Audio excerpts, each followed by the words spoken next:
Bismillahirrahmanirrahim. Uhayyikum bitahiyatil islamiyah, tahiyatin mubarakah. Assalamualaikum warahmatullahi wabarakatuh. Alhamdulillah, summa alhamdulillah. Wassalatu wassalamu ala ashrafil anbiya wal mursalin wa ala alihi wa sahbihi ajma'in. Qala rabbi shrah li sadri wa yassir li amri wahlul 'uqdatam min lisani yafqahu qawli. Rabbi zidni ilma warzuqni fahma walhamdulillahi rabbil alamin. Alhamdulillah. Pertama dan utamanya, marilah sama-sama kita merapatkan setinggi rasa syukur kepada Allah Subhanahu wa taala di atas nikmat iman, di atas nikmat Islam yang kita perolehi pada hari ini. Alhamdulillah juga setinggi-tinggi rasa syukur kita hadirkan ke dalam hati ini kerana di atas keizinan Allah SWT dengan pemberian nikmat kesihatan yang baik, Allah berikan kepada saya dan juga pendengar-pendengar bersama-sama untuk mempelajari sesuatu ilmu yang akan saya kongsikan sebentar lagi, insyaAllah. Dengan izinnya juga Allah memberikan kudrat dan kemampuan untuk berbicara sedikit ilmu dan pengetahuan kepada pendengar-pendengar dan sahabat-sahabat sekalian, insyaAllah. Saya ingin kongsikan melalui pembacaan daripada buku Kesalahan Ibu Bapa dalam Mendidik Anak-anak, yang mana pembacaan saya ini telah saya ringkaskan melalui 11 cara mendidik anak, insyaAllah. Okay, pada hari ini saya akan cuba fokuslah di antara satu cara daripada 11 cara. Okay, insyaAllah kita akan mulakan dengan 5 cara mendidik anak daripada 11 yang mungkin ia memerlukan pemahaman dan penyelesaian yang panjang. InsyaAllah daripada 5 ini saya akan cuba fokus satu dulu. Okey, insyaAllah. Okey, bagi siapa yang sudi mendengar dan sudi mencatat, insyaAllah saya dah berikan 5 cara mendidik anak, 5 dahulu. Sebenarnya ada 11. Saya akan cuba kongsikan 5 dahulu untuk renungan dan juga untuk peringatan bersama lah. Mungkin para sahabat dan pendengar yang pernah mempelajari ilmu ini, insyaAllah kita boleh sama-sama mengingati kembali, dan juga mungkin antara perkongsian yang saya akan berikan ini dapat menambah ilmu yang sebelum ni tidak ada, insyaAllah. Okey, yang pertama, bagaimana cara kita ini mendidik anak? Okay, bukan mudah mendidik anak ni memerlukan ilmu, bukan saja ikutan semata-mata, seperti ikut taklid membuta. Okey, yang pertama, kita perlu fahami anak sebagai individu unik. Bagaimana kita perlu memahami anak? Okey, insyaAllah saya akan jelaskan sebentar lagi. Okay, yang kedua, kita perlu hargai niat, usaha dan kesungguhan anak itu. Yang ketiga, kita perlu meluangkan masa yang berkualiti kepada anak kita. Yang keempat, memberi penghargaan dan pujian. Dan yang kelima, menjadi contoh yang baik. InsyaAllah yang pertama ini, fahami anak sebagai individu unik. Bagaimana cara kita nak faham anak ni sebenarnya? Okay, sebagai seorang ibu bapa, okay, seperti saya lah, saya seorang ummi yang pada kita perlu tanamkan pemahaman kepada anak-anak.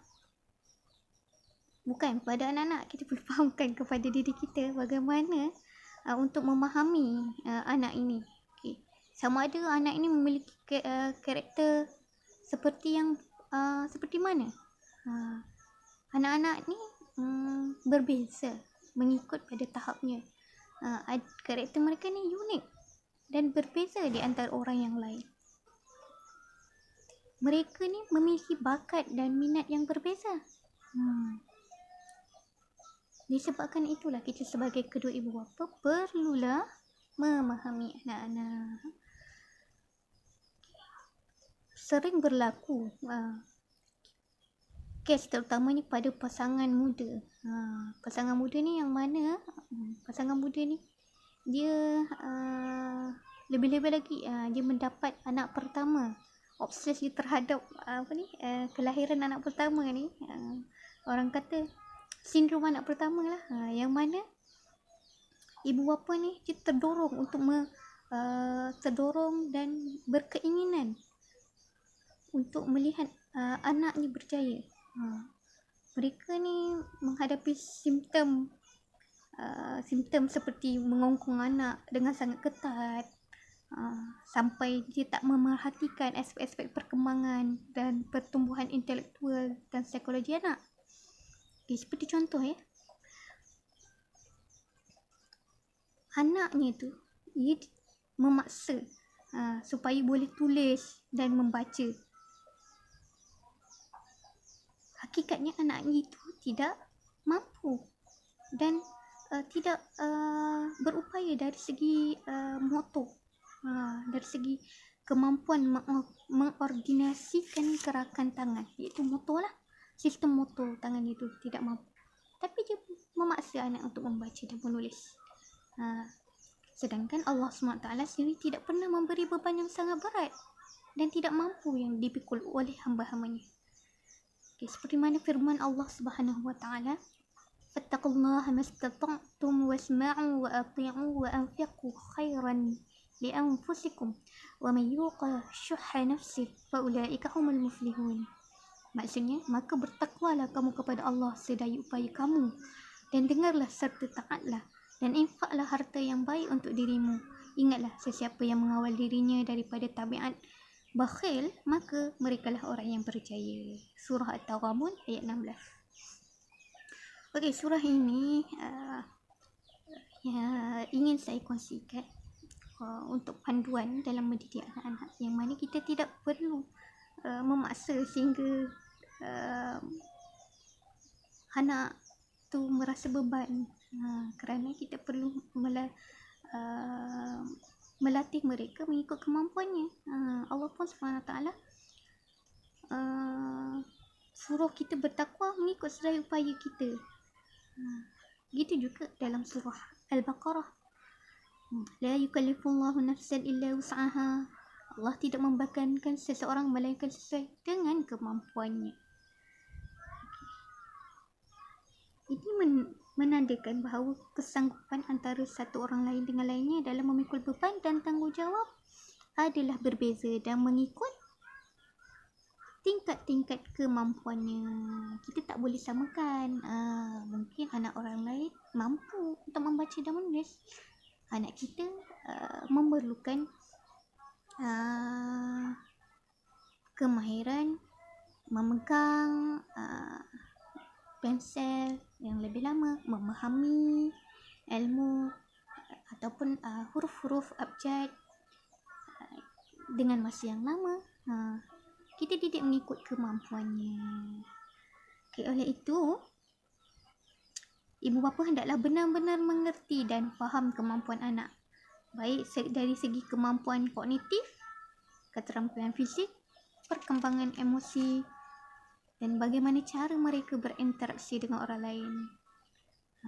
Di samping itu, kita jangan lupa kita pastikan sama ada sebarang perjalanan mereka dalam memahami kehidupan ini, kita perlu memerhatilah apakah masalah-masalah yang khusus yang telah dihadapi.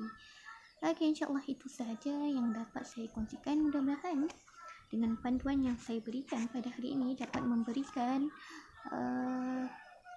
serba sedikit ilmu yang bermanfaat, dan kita dapat mendidik anak-anak kita dengan kemampuan yang mereka ada.